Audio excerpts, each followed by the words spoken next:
Wa minan nasi may yaqulu rabbana atina fid dunya wa ma lahu fil akhirati min khalaq. Ada sebagian orang beribadah itu, ada orang haji pengen warungnya maju, usahanya berkembang. Orang umrah kemarin kenapa umrah? Pengen, ya nggak salah dan Allah pun akan mengabulkan. Tapi apa katanya tadi?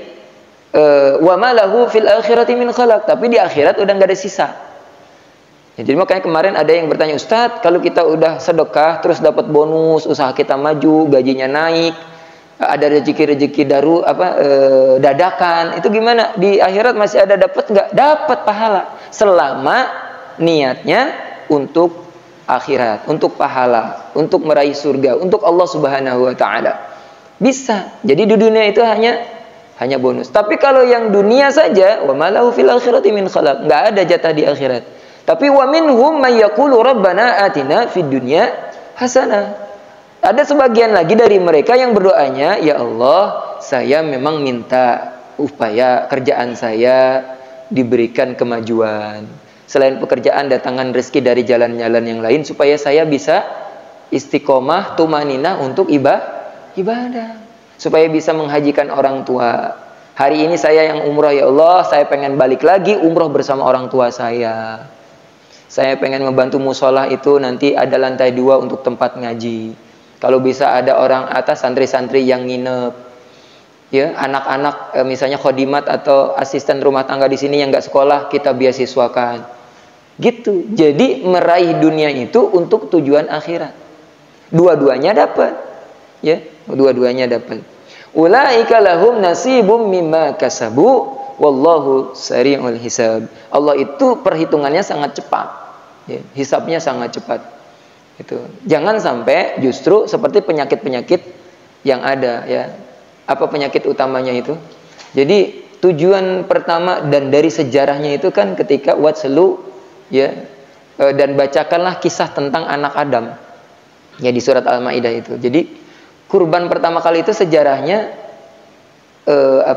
ketika sebut saja Habil dan Qabil, walaupun ulama tidak bersepakat nama itu karena dari sumber-sumber Israiliyat. Sebut saja supaya gampang Habil dan Qabil, supaya mudah saja. Apa yang terjadi? Dosa pertama dan dosa yang banyak mengganggu manusia itu adalah apa? Kang Herman? Hasad, julid. Itu menghancurkan. Julid itu bisa mengimbangi bahkan dari anak sama orang tua. Orang tua ke anaknya itu bisa julid. Ada kok orang-orang tua yang nggak bisa ngelihat anaknya. Jadi anaknya serba salah. Nggak boleh kelihatan senang sedikit orang tuanya, itu bisa beli itu. Mak juga mau dong. Bapak juga mau dong. Nggak gitu. Nah gitu kalau ketawanya lebar banget. Kita nanti kalau jadi orang tua jangan begitu. Julid itu. Julid. Ya. Walaupun kalau yang ngerti ya karena memang wa yas'alunaka madza yunfikun qulil afu.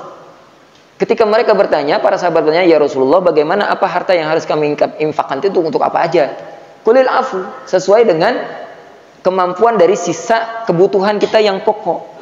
Jangan memaksakan diri. Ini kadang-kadang model sekarang itu banyak orang tua durhaka.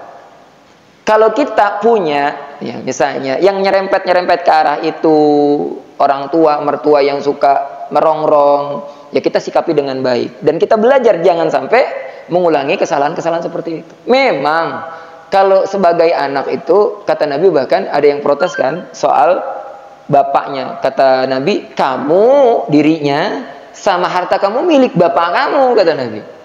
Tapi itu untuk dipegang sebagai prinsip seorang anak, bukan dipegang sebagai seorang bapak. Kalau dipegangnya sama seorang bapak, bapaknya semena-mena, ibunya semena-mena. Ya makanya nggak ada istilah itu ibu saya numpang sekarang di rumah saya, nggak ada numpang. Rumah kita itu milik ibu bapak kita. Tapi sekarang suka terbalik-balik. Ya yang anaknya pelit, yang orang tuanya juga pengen menguasai. Ya itu, Neng, suami kamu bisa beli motor baru, ibu juga pengen dah. Kan gitu tuh. Ya, jadi kadang-kadang ada istri yang pulang dari rumah orang tuanya, dari mertuanya, ya, mertua kita misalnya. Itu pulang-pulang jadi berantem, ya ada omongan inilah, pinjam uang beginilah, begitulah, ya. Kalau masih dalam batas dan aturan yang benar, nggak masalah. Nah, makanya termasuk misalnya ipar itu maut itu tidak cuma dalam hal konteksnya ipar misalnya maut dalam konteks apa namanya hubungan seperti itu ya yang dimaklumi di masyarakat, tapi kadang-kadang tadi dalam harta ngerongrong ya, dalam atau sebaliknya ada orang-orang yang misalnya suami atau istri tidak menghargai pasangannya karena membandingkan dengan sanak saudaranya. Ada istri-istri durhaka gara-gara apa? Suaminya mah begitu, nih kakak saya dong, adik saya dong, banyak membantu, banyak membelikan ini, membelikan itu. Sehingga penghormatan dan takzimnya kepada suami itu berkurang. Nah, itu juga tidak boleh. Ya.